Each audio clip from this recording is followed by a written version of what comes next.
தான் தலையிலே தானே மண்ணள்ளி போட்டுக்கிறது அப்படிங்கிறதுக்கான கரெக்டான எக்ஸாம்பிள் வந்து மீனா அன்னைக்கு செஞ்ச காரியம் தான். சீதாட்ட அவங்களாச்சும் சொல்லியிருந்திருக்கலாம், என்னோட கணவருக்கு இது ஒத்து வரல, நீ எப்படியும் கல்யாணம் பண்ணிக்கிறது முடிவு பண்ணிட்ட, என் ஆசீர்வாதம் உனக்கு இருக்குது, நீ போய் கல்யாணத்தை பண்ணிக்கோ அப்படின்னு விட்டுருக்கலாம். இல்லை அப்பாவோட இடத்துல நான் தான் வரணும்னு இவங்க முடிவு பண்ணது ஒரு பக்கம். இன்னொரு பக்கம் சீதா வந்து பார்த்திங்கன்னா அக்காவுக்கும் மாமாவுக்கும் ஏகப்பட்ட பிரச்சனை போகுது. மாமா சும்மாவே வந்து ஏதாவது சில சமயம் லூஸ் மாதிரி கோவப்படுவார். அதனால் நம்ம விலகி போய்விட்டு நம்மளாக போய் கல்யாணத்தை பண்ணிக்கலாம்னு நினைக்கலாம். அதுவும் இல்லை, அக்கா நீ வான் வம்படியாக இழுத்து கொண்டு போய் இப்போ சிக்க வச்சுட்டாங்க.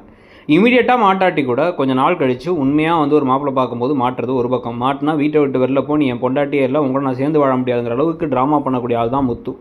அதுக்கு முன்னாடியே அருணுடைய கேரக்டரே சரியில்லை, அவர் மோசம் தெரிய வந்தால் அதுக்கும் குத்தியும் கம்பேர்.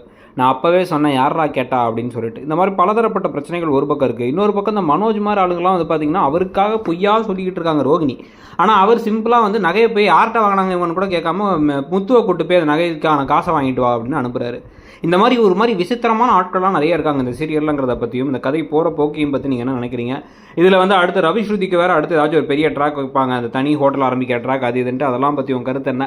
மீனா அப்போ உடனடியாக மாட்டுவாங்களா மாட்ட மாட்டாங்களா? இந்த கதையில் நீங்கள் எதிர்பார்க்குற விஷயம் என்ன அப்படிங்கிறத சொல்லிவிட்டு அப்படியே இடம்பொருள் நவ் சேனலை மறக்காமல் சப்ஸ்கிரைப் பண்ணுங்கள். தேங்க்யூ.